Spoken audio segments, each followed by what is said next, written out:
Bom dia, eu sou o professor Eric Vasconcelos. Essa é mais uma aula de biologia do terceiro ano, hoje com o assunto genética. Esta é uma pequena revisão das nossas aulas de genética e, como toda revisão, serve para relembrarmos o que já vimos até aqui. Mendel é considerado o pai da genética, por ter decifrado a forma como as características se transmitem entre as gerações ao estudar minuciosamente a reprodução nas ervilhas. Ele descreveu a transmissão dessas características na forma de leis. A primeira lei de Mendel é também chamada de lei da segregação dos fatores e segue os seguintes princípios. Primeiro, cada característica hereditária é determinada por dois fatores, um herdado da mãe e outro do pai. Segundo, os fatores de cada par se segregam na formação dos gametas, ou seja, se separam quando os gametas se formam.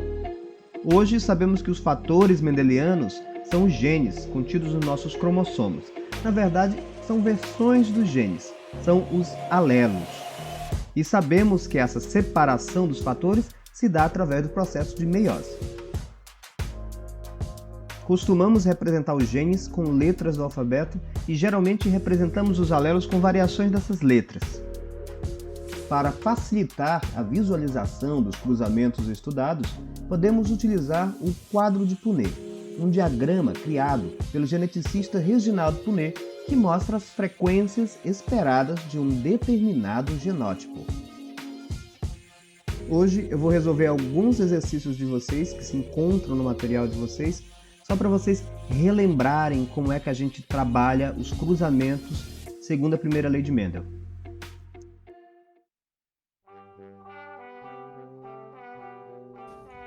Vamos à nossa primeira questão. Um homem heterozigoto para albinismo se casou com uma mulher também heterozigota para a mesma condição. Qual a probabilidade de que eles tenham um filho com albinismo? Então vamos lá. A primeira coisa que nós temos que fazer é tirar os dados da questão. Então, nós temos um homem, tá? E nós temos, esse homem casou-se com uma mulher. E ele quer saber qual a probabilidade do filho ter albinismo. Então, o que a gente sabe? Primeiro, ele diz que um homem heterozigoto, sabemos que o homem é heterozigoto, tá? Tá, qual vai ser o genótipo dele? Bom, ele é heterozigoto, eu vou usar aqui, azão, azinho. Casou com uma mulher, também heterozigota, para a mesma condição. É heterozigoto, já sei, alelos diferentes, pronto, já tenho o genótipo tanto do pai quanto da mãe. Qual a probabilidade de que eles tenham um filho com albinismo? Tá bom, aqui eu preciso saber qual é o genótipo desse filho. Vocês nessa altura já sabem que o albinismo é uma característica recessiva. Como a gente sabe que o albinismo é uma característica recessiva, eu sei que o que se espera do filho, tá? O genótipo do filho, precisa, nesse caso, ser recessivo, tá bom? Qual é a chance de eu ter um filho que desse cruzamento aqui tenha esse genótipo aqui? Certo, vamos lá. O que nós temos que fazer? Vamos montar o nosso quadro de Punnett. Nosso quadro de Punnett parece um jogo da velha. Olha só, simples. E aí nós vamos colocar o genótipo de um dos pais aqui em cima e o genótipo do outro progenitor aqui do lado. Posso inverter, professor? Pode. Você pode fazer do jeito que você quiser. Então vamos lá. Como que eu vou escrever? Você está vendo que tem aqui duas colunas? Cada uma dessas colunas, eu vou até reforçar aqui, vou fechar, tá bom? Cada uma dessas colunas vai receber apenas um alelo, tá, meu filho? Só cabe um alelo aí, não cabem dois. Então você vai colocar. Quais são os alelos que eu tenho aqui no pai? Azão e azinho. Então o azão vai ser aqui. E o que é que sobra aqui pro lado? Azinho. Qual o genótipo da mãe? Azão, azinho. Vou colocar os dois aqui nessa linha? Não, porque em cada linha, em cada coluna, só cabe um alelo. Vou colocar o azão, o que é que sobra colocar aqui embaixo? Azinho. Pronto, olha só que bonito. Agora eu tenho aqui o genótipo do pai e o genótipo da mãe. Vamos ver como que esses alelos vão se combinar na hora de formar os gametas. Quais as possibilidades deles se combinarem? O que eu vou fazer é colocar em cada quadrado aquele alelo que se encontra na mesma coluna e na mesma linha. Então aqui, o que eu tenho na coluna? Azão. O que eu tenho na linha? Azão. E aqui, o que eu tenho na coluna? Azinho. O que eu tenho na linha? Azão. Aqui embaixo, mesma coisa. O que eu tenho na coluna? Azão. O que eu tenho na linha? Azinho. E aqui, o que eu tenho na coluna? Azinho. O que eu tenho na linha? Azinho. Pronto. É difícil? Não é difícil nada. É facinho, facinho. Bom, essa ordem de primeiro o grandão e depois o pequeno, ela é uma convenção, tá? A gente vai deixar dessa maneira assim por convenção. Então tá aqui, do cruzamento desse pai com essa mãe, que são heterozigotos, a questão me diz que eles são heterozigotos, eu já sei que eu vou ter essa possibilidade de genótipos para os filhos. Certo? Agora a questão me pergunta qual que é a probabilidade que eles tenham um filho com albinismo, tá bom? Então vamos falar aqui quais são as probabilidades dentro do quadro de Punnett. Cada um desses quadrados representa uma parte do todo, correto? Se você tem um inteiro, divide o inteiro em 4 partes, cada um desses quadrados, obviamente, vale 1/4. Então, isso é 1/4, 1/4, 1/4, 1/4. A gente também pode pensar o seguinte, essa parte de dentro, ela vale 100%. Como ela é dividida em 4 partes, 100 dividido por 4 é quanto? É 25. Então, cada um desses quadrados, na verdade, é 25%, certo? Então, vamos lá. Qual que é o genótipo aqui? Vamos lá, o primeiro genótipo que eu encontrei. Vou colocar de outra cor para a gente não confundir os dados com a resposta. Então, vamos lá. O primeiro que eu tenho é azão, azão. Quantas vezes ele aparece? Aqui, só uma, né? Uma vez, um quadradinho desse vale quanto? Vale, filho, vale 25%. Vamos para o próximo genótipo. O segundo genótipo que eu tenho aqui é azão e azinho. Quantas vezes que azão e azinho aparece? Aparece 1, aparece 2, duas vezes, tá? 2 vezes 25%, ó, 25%, com mais 25 dá 50%. Então, 50% de azão e azinho. E de azinho a azinho, eu tenho, já dá para saber, eu tenho 25% também de azinho a azinho, tá? Que é isso aqui que me interessa. Portanto, eu já sei que a probabilidade de ter um filho azinho a azinho é 25%. Eu vou colocar a minha resposta como, olha lá a pergunta. Qual a probabilidade desse casal heterozigoto ter um filho com albinismo? Como para ser albino você precisa ser azinho, azinho, ele quer saber a probabilidade desse casal ter um filho azinho, azinho, tá? Então, resposta, a probabilidade do casal ter um filho com albinismo, ou seja, azinho, azinho, é de 25%. O casal tem 25% de chance de ter um filho albino, certo? Vamos à nossa próxima questão, então.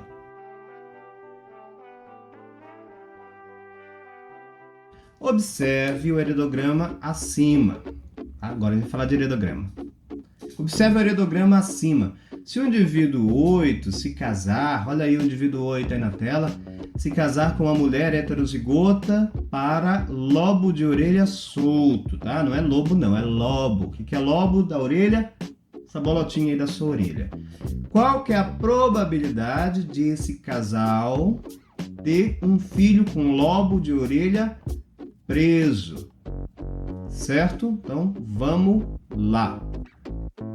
Perceba aí no seu material que esse heredograma mostra quem da família tem lobo de orelha preso e diz que esta é uma característica homozigota recessiva. Então, quem está de preto aí é indivíduo afetado. E nesse caso, o indivíduo afetado representa quem tem lobo de orelha preso. Mas mesmo que ele não te dissesse quem é recessivo ou quem é dominante, você poderia identificar. Veja só, dica para você identificar de cara quem é recessivo em um heredograma. Primeiro, procure um casal que tem um fenótipo igual. O que é fenótipo? É a característica que ele está apresentando. Então veja, casal 6 e 7 são iguais, não é? Eles não apresentam a característica em questão. Nesse caso, quer dizer que eles têm lobo de orelha solto. E desse casal, que é um casal normal, apareceu um filho que é diferente deles, um filho afetado. Então, toda vez que você tem um casal com um fenótipo que gera um filho com fenótipo diferente, significa que a informação para a característica deste filho diferente estava escondida no genótipo desse casal. Ou seja, essa característica que apareceu só pode ser recessiva. Concluímos logo que este casal tem uma característica dominante e o filho, que é diferente deles, tem a característica recessiva. Como nesse caso, o que a gente está vendo aí que é diferente é justamente quem é afetado, então neste caso o afetado é a característica recessiva, certo? Então lobo de orelha preso vai ser uma característica recessiva. A gente saberia mesmo que a questão não tivesse nos dito. Vou dizer aqui que o lobo preso ele é representado por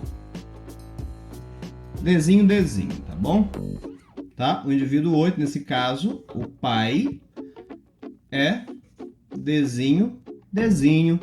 A mãe, ele está dizendo, se esse cara casar com uma mulher heterozigota eu já sei, tá? Dzinho. Se esse cara casar com uma mulher heterozigota, para o lobo de orelha solto, qual a probabilidade desse casal ter um filho de orelha preso, tá? Então, a gente vai calcular. O pai é Dzinho, a mãe é Dzão. Vou fazer aqui o quê? Vou fazer o meu quadro de punê, meu jogo da velha, certo? Então, vamos lá. Posso colocar o pai aqui, posso colocar a mãe aqui, posso fazer invertido, posso colocar o pai aqui, posso colocar a mãe aqui em cima. Tanto faz, que eu não posso fazer é colocar os dois juntos, tá? Não posso colocar os dois juntos. Então, eu vou pegar aqui um desses genótipos e vou colocar ele aqui em cima. Vou pegar o outro genótipo e vou colocar ele aqui do lado. Então, vamos lá. Como que é o pai? Dzinho. Como que é a mãe? Cabe um alelo aqui e o outro alelo vem embaixo, tá? Dzão e Dzinho. Vamos resolver isso aqui? Facinho. Veja, vou colocar sempre primeiro o maiúsculo, tá bom? Então, aqui na minha linha que eu tenho é Dzão, vou descer aqui o Dzinho. Mesma coisa aqui. Aqui vai ser Dzão, que é quem está na minha linha, quem está na coluna é o Dzinho. Quem que está na minha linha aqui? Dzinho. Então, nada de trocar as letras, tá? Vou repetir ele aqui e vou colocar quem está na coluna. Dzinho também. E aqui, quem está na linha é Dzinho, e quem está na coluna é Dzinho também. Pronto, está resolvido. Qual a probabilidade do casal em questão ter um filho com lobo de orelha preso? Para o lobo da orelha preso, o indivíduo precisa ter genótipo Dzinho. Quantos Dzinho eu tenho depois de fazer o cruzamento no quadro de punê? 2. São 2 ocorrências em 4 possíveis. Ou seja, a chance é de 1/2. Ou, para usar uma porcentagem, a probabilidade de esse casal ter um filho com lobo de orelha preso, Dzinho, é de 50%.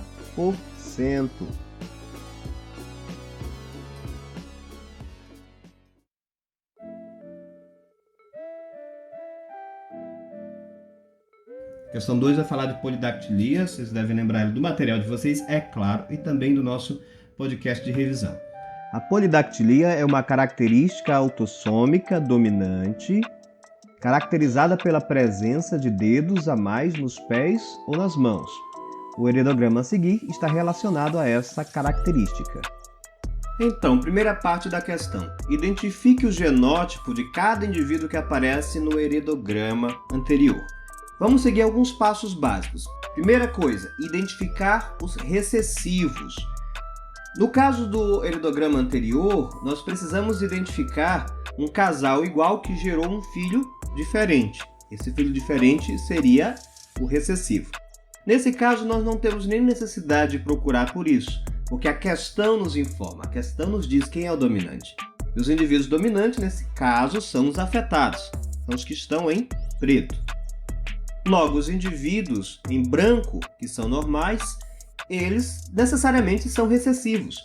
Então, de cara, eu já sei quem é recessivo nesse heredograma. Os indivíduos 2, 3, 7 e 9 são recessivos, portanto, o seu genótipo é Azinho, Azinho. Segundo passo, agora que eu conheço o genótipo de um dos pais como sendo recessivo, eu posso definir o genótipo dos filhos que são, nesse caso, afetados. Como essa mãe recessiva, que é Azinho, Azinho, só tem esse alelo para passar adiante, todos os filhos que obrigatoriamente receberam um alelo dela, receberam o alelo recessivo, porque é só esse que ela tem para dar. Portanto, os indivíduos 4, 5 e 6, embora sejam afetados, ou seja, apresentem um fenótipo dominante, tendo, portanto, um azão, pelo menos um azão aí, eles também têm um azinho, porque foi isso que eles receberam da mãe. Então, o indivíduo 4, 5 e 6, e o mesmo caso para o indivíduo 8, são indivíduos heterozigotos, azão e azinho, porque receberam um alelo azinho da mãe e o alelo dominante azão do pai.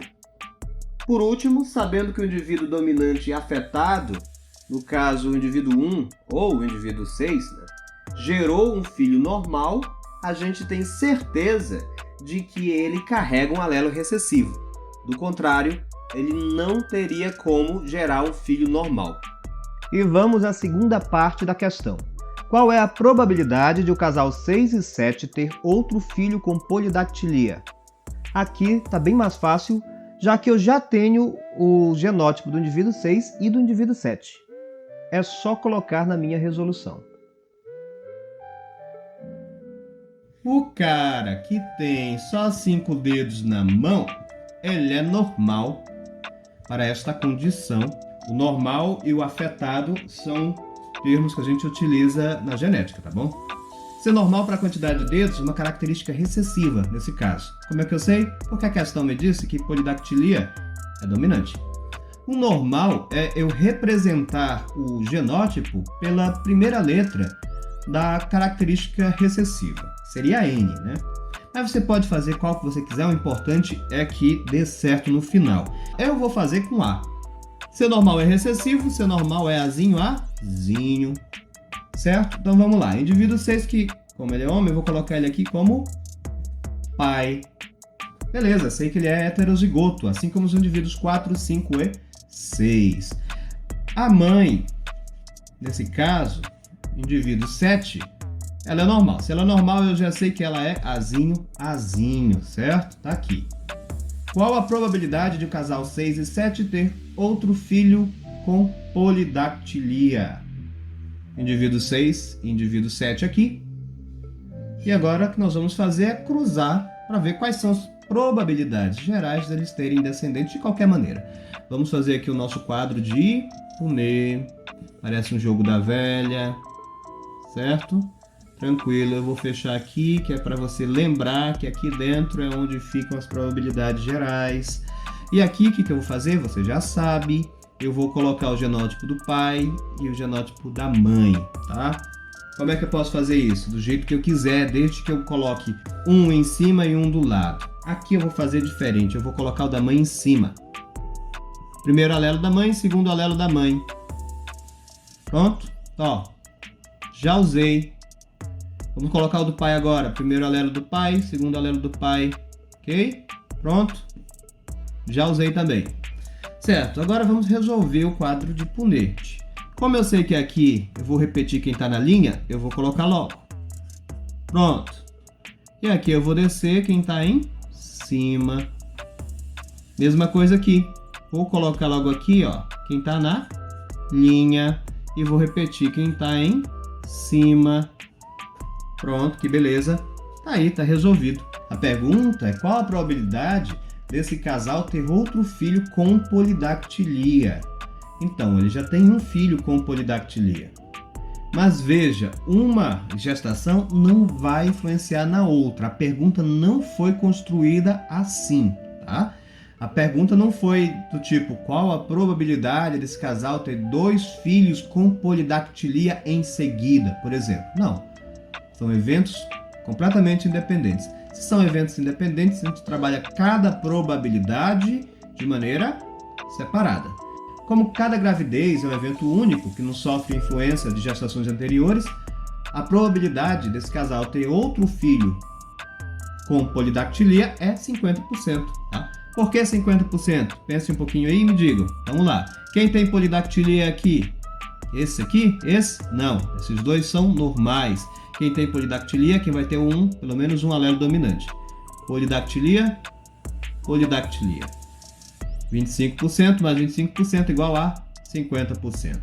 A chance desse casal ter um filho com polidactilia ou outro filho com polidactilia é de 50%, tá? Pronto. Com isso, nós temos suficiente para vocês poderem responder. A resolução das outras questões é exatamente semelhante a essas daqui. Obrigado por terem assistido. Curtam, porque dá um trabalhão montar esse tipo de aula e é legal você dizer para o YouTube que esse é um conteúdo útil e que você curtiu. E fiquem todos bem. Até a próxima!